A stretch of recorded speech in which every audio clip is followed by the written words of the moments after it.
Virginia State Courthouse was packed. Cameras clicked. Reporters filled the back rows. The world was watching. In the center stood Clint Eastwood, 94 years old, wearing a quiet gray suit, his face calm but unshaken. The same man who once stared down outlaws on the big screen now faced a real-life enemy, a courtroom that wanted to silence him. He had made a film, a documentary that pulled back the curtain on one of the most powerful media companies in America. The film showed interviews, leaked documents, and secret recordings. It accused the company of spreading lies, hiding the truth, and manipulating the public. It had gone viral. Millions watched it. But now, that same film had landed Clint in court. Judge Douglas Whitaker adjusted his glasses and leaned forward. "Mr. Eastwood," the judge said, his voice low and serious, "you are refusing to answer direct questions. The court is running out of patience." Clint raised his eyes, calm, firm. "My film speaks for itself," he said. "I made it to tell the truth. That's all." The judge's voice grew sharper. "Truth does not place you above the law. This courtroom does not recognize cinema as evidence." Clint didn't flinch. His hands rested gently on the wooden witness stand. "What I showed in the film is already happening. You may not want to see it, but millions already have." The courtroom went quiet. Reporters scribbled furiously. Some people leaned forward. Others glanced at each other. The tension was thick, heavy. Even the security guards near the doors seemed uncertain. Judge Whitaker exhaled, then raised his gavel. "This court finds you in contempt," he said coldly. "Mr. Eastwood, you are obstructing justice. Bailiffs, arrest the defendant." Gasps, the sound of chairs shifting. A few reporters stood up. 2 court officers approached Clint with handcuffs. They looked nervous. One of them hesitated. No one in the room had ever seen something like this. An American icon, nearly a century old, about to be handcuffed for making a film. Clint didn't move. His eyes were steady, his back straight. If he was afraid, he didn't show it. Then a voice cut through the room. "Your Honor, objection." Everyone turned. From the back of the courtroom, a woman in a black suit stood up, confident, sharp. Her presence stopped the room. It was Pam Bondi, Attorney General of the United States. The judge blinked. The bailiffs froze. Bondi walked forward slowly, each step echoing across the marble floor. She carried a thin folder in one hand. Her tone was calm, but her eyes were focused like a laser. "This trial," she said clearly, "is a direct violation of the First Amendment. Mr. Eastwood's film is protected under free speech." She handed the folder to the court clerk. Inside is a federal motion from the Department of Justice. It calls for an immediate halt to all actions taken against Mr. Eastwood until a full constitutional review is conducted. The judge looked stunned. He opened the folder and read. A strange silence fell across the room. It was the silence before a storm, or after an explosion, when everyone knows something just changed, but no one knows what comes next. The judge read slowly. His fingers trembled slightly as he turned each page. Pam Bondi didn't move. She stood still, like a general waiting for a decision at the battlefield. Clint Eastwood remained calm, but there was a new light in his eyes, like he knew this wasn't over, but that he wasn't alone anymore. Judge Whitaker closed the file. He looked up, his face unreadable. "This court will honor the motion," he said finally. "All proceedings are paused until further notice." Clint was no longer in danger of arrest. At least not today. Pam Bondi nodded once, then returned to her seat. The courtroom slowly came back to life. Reporters whispered. Phones buzzed. Outside, news headlines began flashing. Pam Bondi halts. Eastwood arrest, cites First Amendment crisis. But inside that courtroom, no one forgot the moment. The moment when silence was broken by a name and a voice of authority. The moment when power shifted. And deep down, everyone knew. This wasn't the end. It was just the beginning. The sun cast long shadows across the Virginia State Courthouse as Clint Eastwood walked out the main doors, flanked by his legal team. Reporters swarmed the steps, cameras flashing, microphones reaching. But Clint said nothing. His silence was louder than any headline. Pam Bondi stood nearby, speaking into a cluster of mics. "The Department of Justice will not allow political forces to hijack the First Amendment," she said firmly. "This case goes beyond Mr. Eastwood. It's about every American's right to speak freely." Inside the courtroom, Judge Whitaker sat alone, staring at the federal motion that had just stopped his ruling in its tracks. He tapped his pen slowly, clearly unsettled. He was a respected judge, known for fairness. But this case had brought pressure from every direction. Media, executives, political donors, even foreign interests. Clint's documentary had exposed not just a media empire, but something more dangerous. How information itself had become a weapon. The film had linked the media company to a shadow network of politicians, tech firms, and international actors, all working together to control narratives, elections, and public perception. The film didn't offer speculation. It showed names, emails, contracts, and interviews with whistleblowers. The evidence was damning. And now, it was out in the world. At a quiet cafe a few blocks away, Clint sat with Pam Bondi, his attorney, Michael Reyes, and an independent journalist named Ava Knox, one of the few who had dared to report on the film's contents before the lawsuit hit. "I didn't expect them to move that fast," Clint said quietly, sipping black coffee. Pam shook her head. "They're scared. You didn't just make a documentary. You hit the heart of something global." Reyes nodded. "This isn't about defamation. They want a precedent. If they can silence you, they can silence anyone." Ava leaned in. "The company filed a second suit, overseas, London. They're trying to block distribution through international courts." Clint's jaw tightened. "Of course they are." Pam reached into her bag and pulled out another folder. She slid it across the table. "What's this?" Clint asked. "A name," she said. "Someone buried in the documents you exposed. Someone you might have missed." He opened the folder. Inside was a single page, a government clearance photo, a short classified memo now redacted, a name written in bold, Martin Durrell. Clint looked up. "I've heard this name. He worked in cybersecurity under a false identity in 2007. Then he vanished." Pam nodded. "And now he's back. But not in the US. He's in Brussels. NATO's tech board." Reyes blinked. "NATO? That's a long way from media manipulation." Pam's eyes narrowed. "Not when NATO's intelligence is being filtered through this very media conglomerate. Clint's film just scratched the surface." Clint exhaled slowly.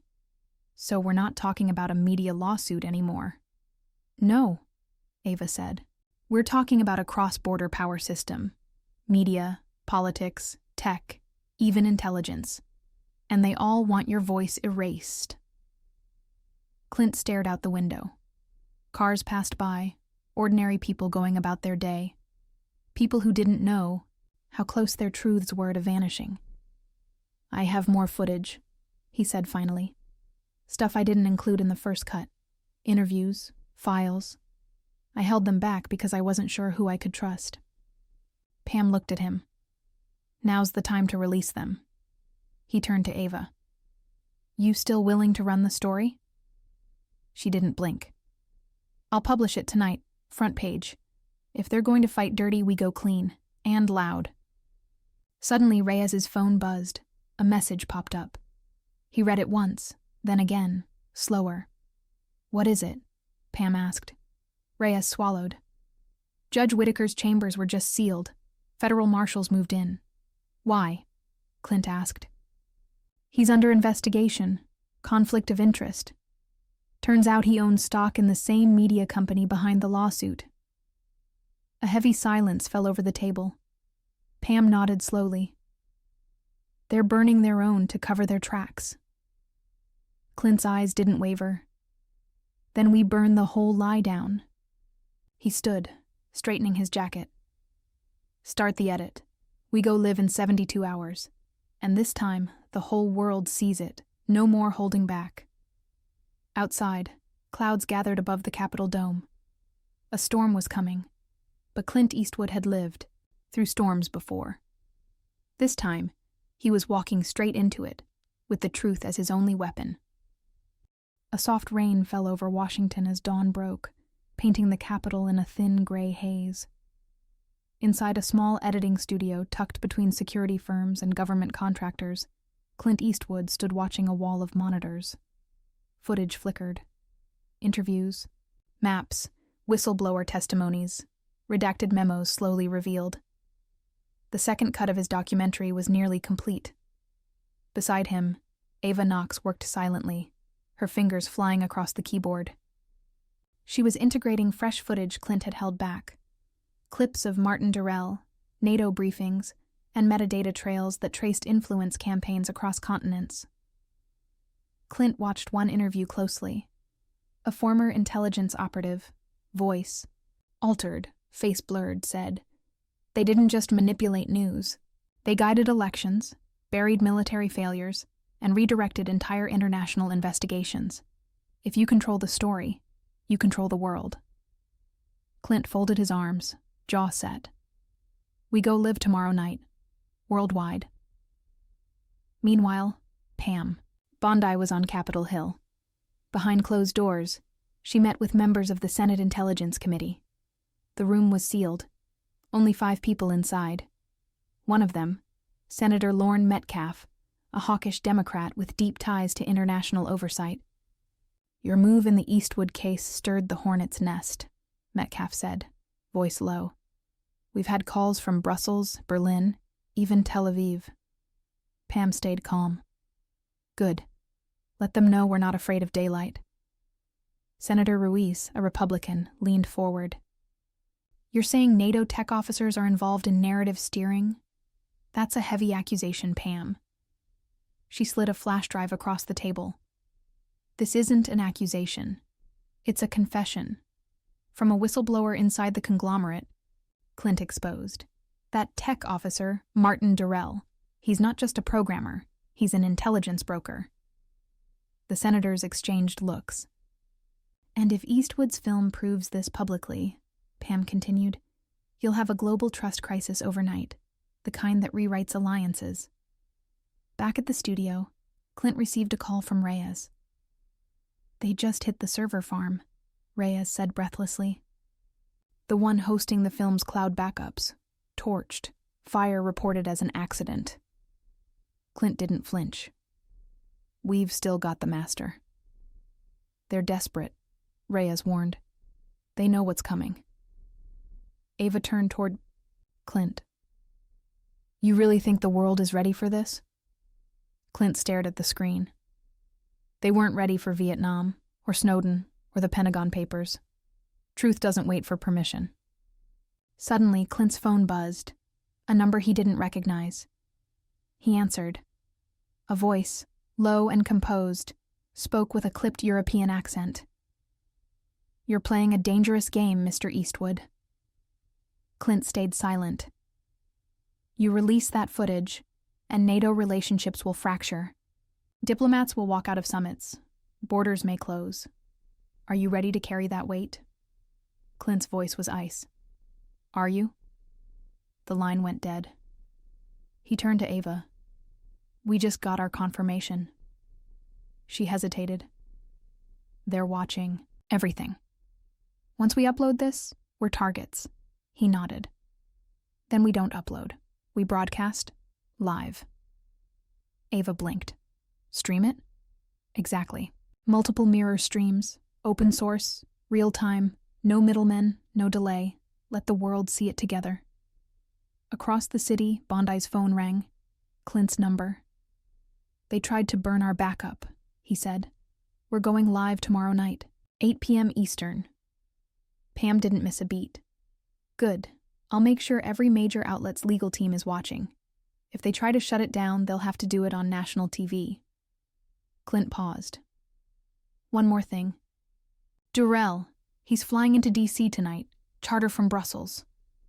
Pam's breath caught. You sure? I traced the aircraft ID. It's him. I want him in the room when the broadcast starts. Arrest? No. Invitation. Let him see what truth looks like up close. Pam smiled faintly. You always did like a dramatic ending. Clint chuckled. It's not the ending yet. That night, as the rain cleared and the lights of the Capitol glowed in the mist, teams prepared, across time zones. Cameras were checked. Feeds were encrypted. Satellite links were tested.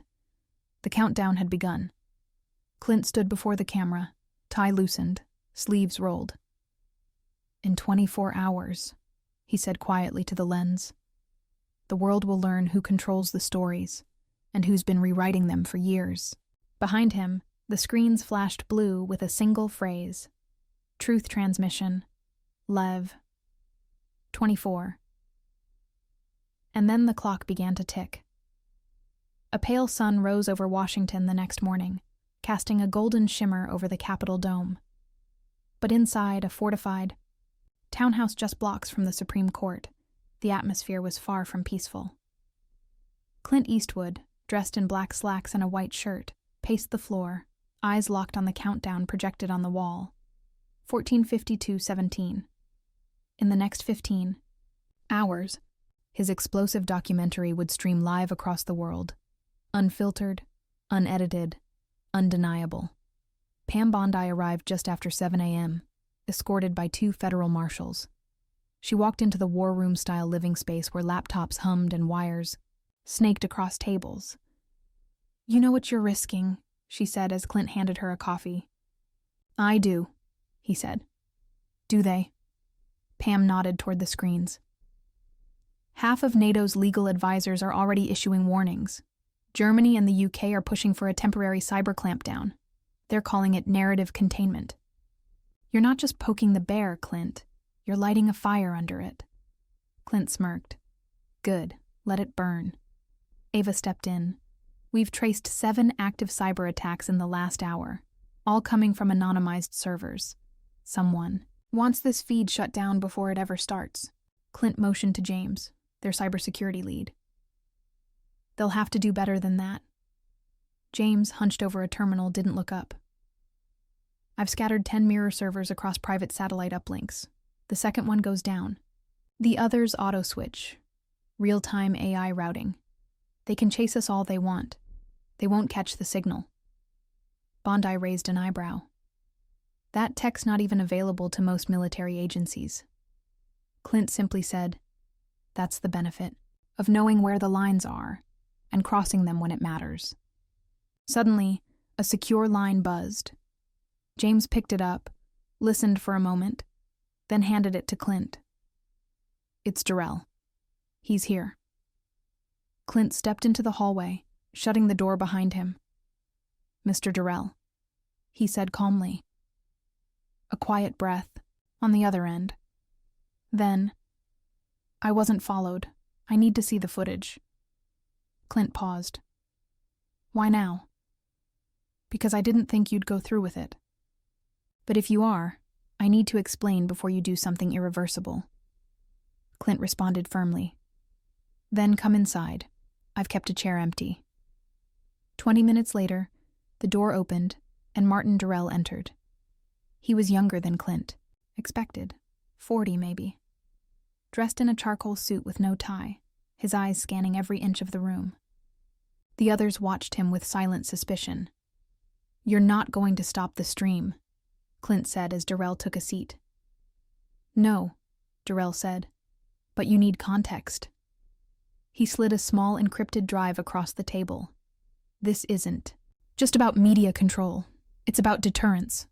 The narrative division I led, it wasn't just to sway elections or bury scandals. We were building strategic psychological armor. Pam frowned. Against what? Against collapse, Darrell said. The Western Alliance is more fragile than anyone will admit. Internal division, rising powers, algorithmic warfare. It's all happening faster than our systems can manage. So we built stories to slow it down, stories that gave people belief. Clint's eyes narrowed. So you lied to protect the lie? Darrell nodded grimly. It worked, until your film cracked the shell. Ava, quiet until now, spoke up. So your solution was manipulation. Pretend stability until the truth became irrelevant. I won't justify it, Darrell said. But the second you stream that film, alliances will fracture. Embassies will go silent. You might prove your point, but you might also destroy the scaffolding that holds the world together. Pam stood. Then maybe the world deserves to see what that scaffolding is built on. Clint walked to the window, looking out at the streets below. Protesters were already gathering. Some held signs that read, "Let him speak." Others waved flags of media companies now under scrutiny. The world was waking up. He turned back to the room. We're not here to protect the illusion. We're here to show people what's real, and let them choose what they do with it. Ava glanced at the clock. 08:41:03. We have 12 hours, she said. Then the world hears it all. As they resumed final preparations, Clint reached into a drawer and pulled out a folded note, handwritten, edges worn. It was from his late wife, dated years before she passed. Don't just act. Mean something. Even when it's hard. He tucked it into his jacket pocket. Outside, the skies darkened. Another storm was coming, but inside, the truth was gathering. Momentum, unstoppable now. The next phase wouldn't just test systems, it would test souls. The rain started just after nightfall. Not the soft kind, but a cold, relentless downpour that hammered the Capitol's windows like it was trying to wash away secrets. Inside the townhouse turned command center, Clint Eastwood sat silently in front of the main monitor. The live countdown read, 01:58:44. Less than 2 hours until the documentary went live, but the silence didn't last. An emergency alert flashed on screen. Ava leaned over the console, her voice sharp. Someone just accessed a classified server through a spoof Department of Defense address. They're trying to override this stream remotely. James sprang into action, fingers flying across the keyboard. They're good, but not good enough. He paused. Wait, they're not trying to stop the stream. They're injecting something into it. Pam Bondi stepped closer. A virus? No, Ava said slowly. A replacement feed. A decoy. Version of Clint's film, with key parts edited, redacted. If that goes live instead, people will think it's the truth, and they'll never know what was removed. Clint's jaw tightened. So they're not just trying to silence me. They want to rewrite me. Ava's hands hovered over the controls. We need to trace the access point. She pressed a few keys. The screen changed, showing a location. James blinked. It's not from DC, not even the US. Pam read it out loud. Brussels. There was a long pause. Pam looked at Clint. That's NATO headquarters. Everyone stared at the screen, the implications hanging in the air. Clint stood. They're scared this will tear the alliance apart, so they're trying to protect it by rewriting history. Pam spoke carefully. They might think they're preserving peace, but this is manipulation on a global scale. Suddenly the lights flickered. James cursed. We've got a local breach. Someone's tripped the perimeter. Clint moved fast. Secure the drive room. Now. Ava ran to the reinforced back corridor, where the final master copy of the documentary was stored offline. She keyed in the biometric lock, but froze. A shadow moved across the hallway, then another. Pam drew her sidearm. They're not coming for the feed. They're coming for you. Clint didn't flinch. Let them.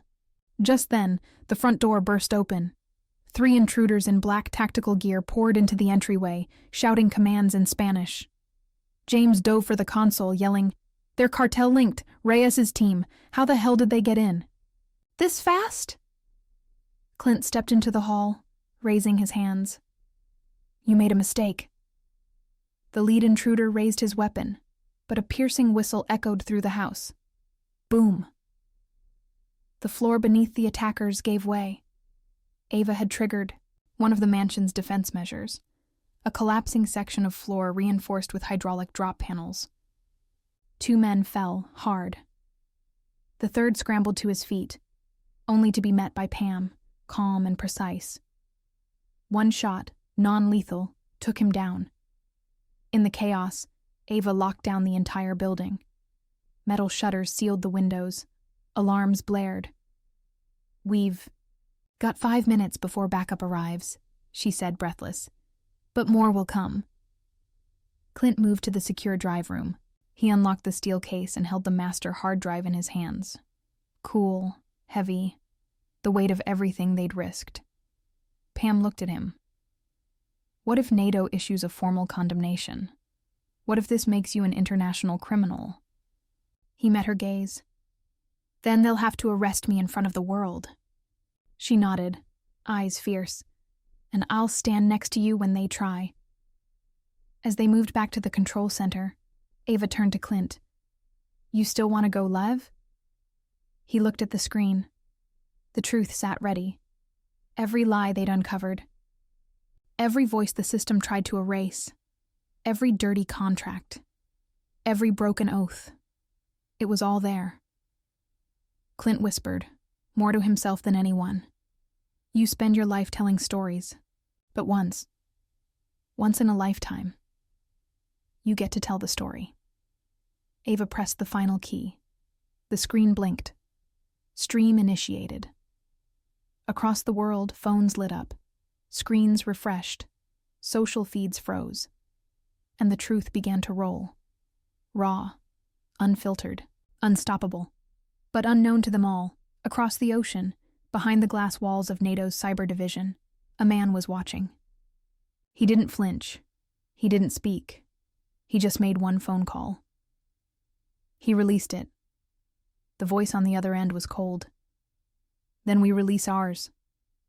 The NATO response came faster than anyone expected.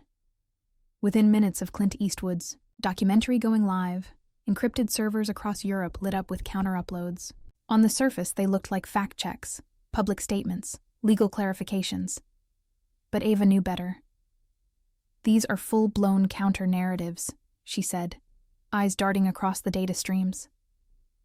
"They're using AI to generate interviews, articles, even fake footage, to discredit everything Clint just published." Pam Bondi stood over her shoulder. "Are they using state assets for this?" Ava turned slowly. "They're using NATO assets, high level, which means they're either sanctioned or someone up there is rogue." James, now patched into the Department of Justice mainframe, called out from the other room. "Homeland Security just issued a statement denying Clint's findings. The White House press office is staying silent, for now." Clint remained calm, seated in the center of the room like a mountain in the storm. "They're trying to drown the signal in noise."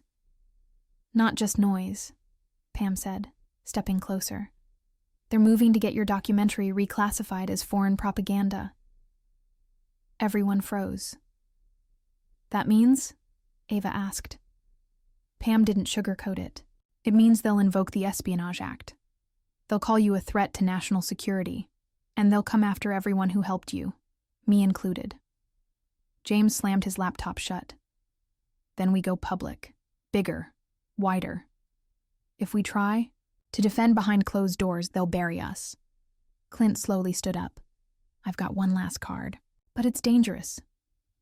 Pam folded her arms. "Everything we've done so far was dangerous.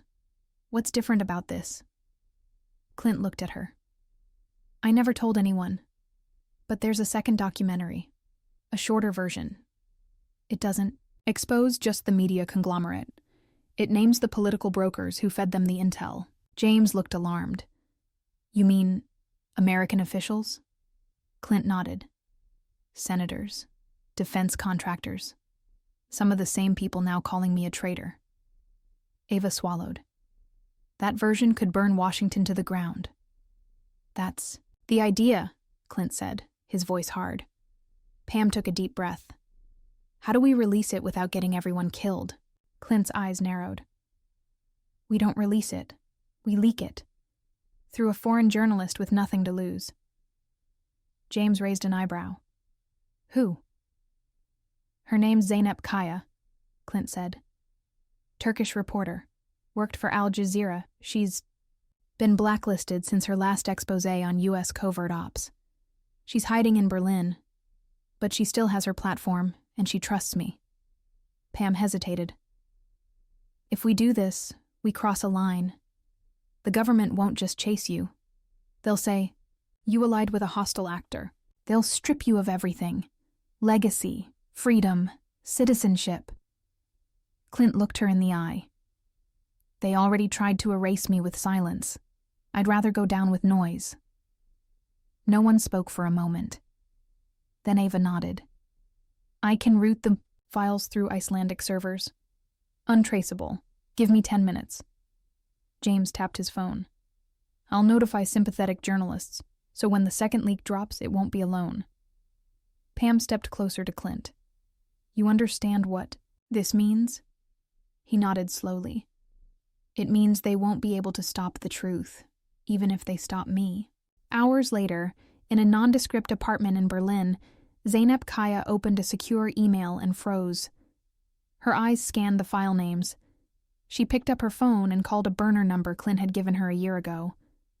You really want me to do this? She asked. Clint's voice crackled on the other end. The world deserves to see who pulls the strings. And with that, she hit upload. In Washington, the Pentagon scrambled to respond. In Brussels, NATO command went into lockdown.